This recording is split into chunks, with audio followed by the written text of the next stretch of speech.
Ano nga ba ang trauma na dapat nating naiintindihan at syempre mula sa isang eksperto? Special na edisyon ng Pilipinas Online Bantay OCW mula po sa inyong Bantay OCW Foundation. Ako po si Susan K.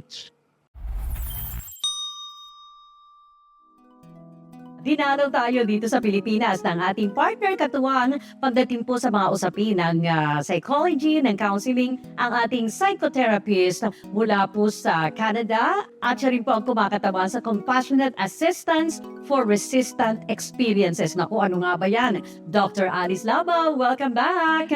Kamusta na, Susan? Ay, salamat, nandito ka sa Pilipinas ngayon. Oo nga, ang tagal, no? Pero Doc, nung panahon ng pandemya, talagang matindi, no? Yung pangangailangan namin ng tao pagdating sa usapin na yan. That catapulted the awareness that there is such a thing. Kasi nga, nagkasama-sama sa bahay, so ang parents became aware of the kids, and then the kids became aware of each other. Parang there was awareness. Walang choice kundi magharapan, ano? Then that made people become more aware of themselves also. Kasi walang other disturbances, no? Walang activity sa labas. So ang tendency is, oh my God, what am I gonna do with myself? What's going on with me? Parang nagkaroon ng focus. And because we became more focused, we became more aware. Pero mas matindi rin yung tensyon kasi nandun nga sila lahat.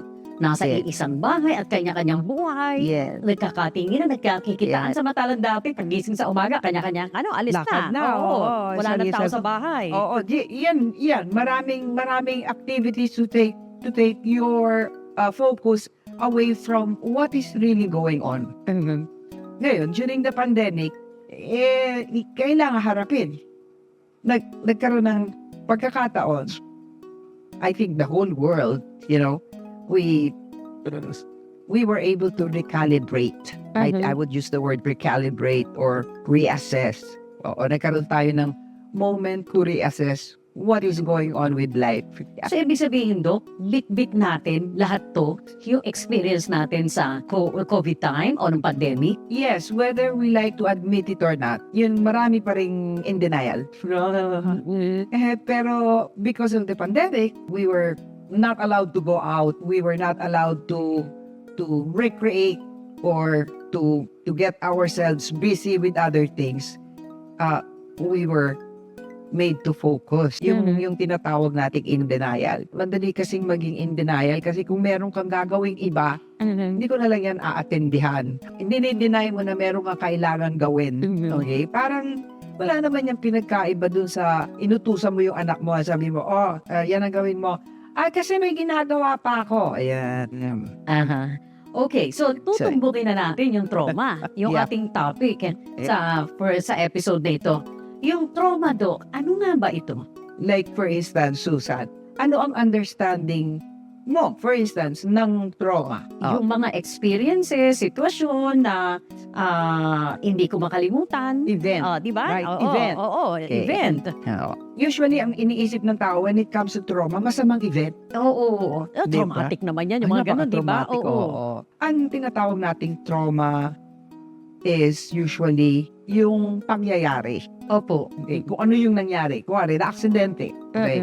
Yun ang trauma. Yun ang common man's knowledge ng trauma or yung common man's definition ng trauma. And palaging hindi maganda yun. Para sa amin. Bad yun, bad. Bad. Kaya nga, tulad for instance, magbigay ako ng example para naman mas klaro. No? Sige nga. Bata, 2 taon, naglalaro. Okay, so nagbe-breakfast ang magkakapatid, no? So nanay at tatay nandun, okay, masaya, okay. Then all of a sudden, biglang pumasok na sa eskwela ang mga kapatid niya. Tapos yung mami at saka yung daddy pumasok na rin ng office, no? Yung 2 years old na yun, naiwan. Iba 2 years old na yun, doon sa nangyaring yun, may trauma, wala. Oh, 2 years old. Wala. Oh. May understanding na ba siya, yung 2 years old? Yung 2 years old, kasi ang baby, it's all about me. Okay. Okay? Ako yan. Hala, naiwan ako. Okay? So alam niya yun? Na biglang nawala yung mga tao sa paligid niya? Oo, siguro hindi nila ako mahal. Bakit kaya na ako hindi mahal? Siguro kasi bad ako. 2 years old yan. Walang language yan, ha? Opo. Pero may emotions yan. But I'm not talking about everybody, no? Binibigay ko lang to as an example. Tatanungin mo, paano mo masasabihin na may trauma? Okay? Oo nga po. Wala namang, sabi mo nga, walang lingwahe, no? Wala nga. Pero alam mo, Susan, ang ating katawan, may memorya yan. Alam mo ba na magmula nang nasa sinapupunan ka ng mami mo at saka ako, meron na tayong tinatawag na muscle memory. Sabi nga, one of the books, and you can read about it, si Bessel van der Kolk, ang tawag niya, the body keeps the score. Lahat ng nangyari sa ating katawan, sa ating buhay, minsan naaalala mo, minsan hindi mo naaalala, but our body retains it. Naaalala. Pwede i-connect ko yan sa sinasabi ng mga matatanda na pag nag-aabuso daw sa body niya, ay, sisingilin ka niya pagtanda mo. O, di ba? Oh my God, di ba? Di ba? Actually, hindi ko nga tumatanda. Naniningil. Naninigil na. Yun pala yun. Yes, Okay. yes. Tulad mga, ay naku, sumasakit ang ulo ko sa'yo. Ang mga bangs ko sumasakit, ha? Ay, hindi ba yan ang mga expression natin? Yes. Yes, merong ganon. Katulad for instance, okay, so yun ngayon, yung batang yun, syempre hindi naman na naintindihan yan. So, okay, so, ala mo ngayon, nakalimutan mo na yan. So, pagdating ngayon tumating ngayon ng pagkadalaga o kaya ng pagbibinatak, no? Naiiwan ngayon siya. Nanginginig ngayon na hindi na maintindihan. Ba't ako nanginginig? Nasa bahay lang naman ako. Okay? Sino ang nanginginig? Yung bang matanda? O yung 2 taon? So, big niya, yung experience niya nung 2 years old siya na, kaya siya nanginginig. Nung Only adult na siya. Ngayon, lalapit ka sa akin kasi resistant na yun yung feeling na naku, hindi ko maintindihan. Bakit ako, ayaw ko talaga na iniiwan ako. Naku, nung iniwan ako talaga, akala ko talaga. You know, maraming ganon. Ano, hindi ngayon maintindihan. Bakit nagka-depress? Araw-araw naman namin ginagawa ito na umaalis. May naiiwan siya. Hindi ka ngayon pwedeng iwanan. Kasi nga, nagkaroon ka, tinatawag na, yung 2 years old na yon is now revisiting you. Irang trauma. Without you knowing. Because ang trauma is ayaw nila sa akin, hindi nila ako mahal. Dapat akong maiwan. So, lahat ng tao may trauma. Lahat ng tao may trauma. Hindi pwede sabihin niya na perfect yung life niya. No. Dahil alam mo, ang bawat isa sa atin, 2 ang pangangailangan. One is attachment. Okay? Attachment is our need to be with. Of course, nurture. Kahit na yung animals, no? And there are some animals na to the point na 1 year na hindi pa talaga binababa yung bata. Tulad for instance sa kangaroo. Ang kangaroo, bakit may pocket? Parang dun sa joey. Okay. Kasi yung joey, pagka less than 1 year old, hindi pinabababa yun. Kahit na yung apes, hindi pala nila pinabababa ang baby nila. For the longest time, ganyan. In fact, there are some tribes sa mga, like in Canada, we have some locals na hindi iniiwan yung bata. Pagka bagong panganak, pasa-pasa yun. Pasa-pasa. Kung hindi madadala ng ina, ibibigay sa ama. Kung yung ama, ibibigay sa kapatid, gano'n. Pero hindi pwedeng iwanan sa baba. That is connection. That is attachment.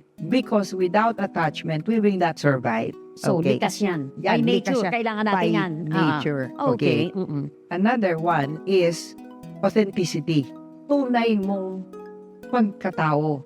That is, yun na nga yung tinatawag na we are created in the image of God, no? Kailangan yung tunay mong pagkatao, ikaw yun. Dapat hindi mawala. Okay? Ngayon, habang nabubuhay tayo, yung 2 yan, yung baby, pag pinanganak, whether by cesarean section or by natural birth. separate sa nanay. So, hindi pa rin siya totally separated. Okay. Where does the separation, where does the trauma come in? Where? In the Pagkat ng cutting of the umbilical cord. So, lahat tayo, may trauma. dumaan doon. May trauma ako. Oo. Because nagkaroon tayo noon. But it's okay. Kasi we continue to attach the baby to yan. But later on, mag-uumpisang mabuhay din naman ang sarili yung nanay without the baby. Kasi buhay din ako. Sabi mo nga doon sa anak mo. That's a baby. I don't understand. Iyak lang yan. Okay? Yung pag-iyak, sinusupil mo na ngayon yan. Stop crying. Don't cry. You know what? And then there are some parents na nasasabihan yung bata na good children don't cry, or good children, they don't throw tantrum. Oo, kasi doon pag umiiyak ang baby, ang tendency ng mga nag-aalaga sa kanya, di ba? Papatahanin agad. Wag. Oo, Alam mo stop. kung bakit? Alam mo ba basically kung bakit? Bakit po? Sadly, no? Tayo yung hindi makatake dun sa pag-iyak. It's not about the baby not crying. The baby is trying to say something but has no language. Eh di ba when namamatay ng mga baby, naalog-alog na lang ng mga magulang sa inis? Maingay. Kasi nga, sila yung nai-stress. Actually, yung nag-aalaga, ang ninenervyos. Opo. Hindi alam anong gagawin. And what they end up doing is, mayroon na ako isang alami, nilagyan ng unan yung baby. Para daw muffled ang noise, yung kanyang crying muffled. Habang gumagawa siya ng milk, minaffle niya ang crying ng baby. Okay, some babies die because of that. So, ang nangyayari, the baby begins to develop coping mechanism. So, okay, so I'm not supposed to cry. Bad babies. I must be bad. naiintindihan na ng Yan mga na. babies yun? Yan. Kita mo? Natutrauma na sila noon? Kita mo yun? Opo. Okay, hindi natin Anugin hindi syempre. natin naisip yun, ano? Oo. Na ang baby pala, meron na siya sarili niyang lingwahe. Sabi nga ng isang psychiatrist, child psychiatrist, na you leave the child alone to cry and it will stop. Okay, it will learn to stop. Siyempre, because nag-cope, nag-adapt. Okay. Okay? But it does not mean that the baby does not believe or does not feel abandoned. So, nandun pa rin siya. Meron pa rin siya. Nag-uumpisa pa rin yung abandonment issue. Okay? Tapos yung, they don't love me. Yeah, exactly. Pero, syempre, hindi lingwahe. Opo. It's not verbal, but it's all in the body, no? Kaya, mararamdaman mo, may mga tao na pag humawak sa baby, accepted ng baby. Pero merong mga tao na pag humawak ng baby, it's like, Ganun? Nag-research yung bata? yung bata na-feel kung ano yung behavior niya sa bata. So, yun. Pero yun, tita mo yun. May nagsabi ba doon sa baby na bad boy yan or bad girl yan? Wala. But the baby knows.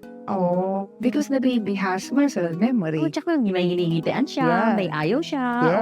Yes. See? Because the baby is still attached to its authenticity. So, gut feel niya, alam pa niya.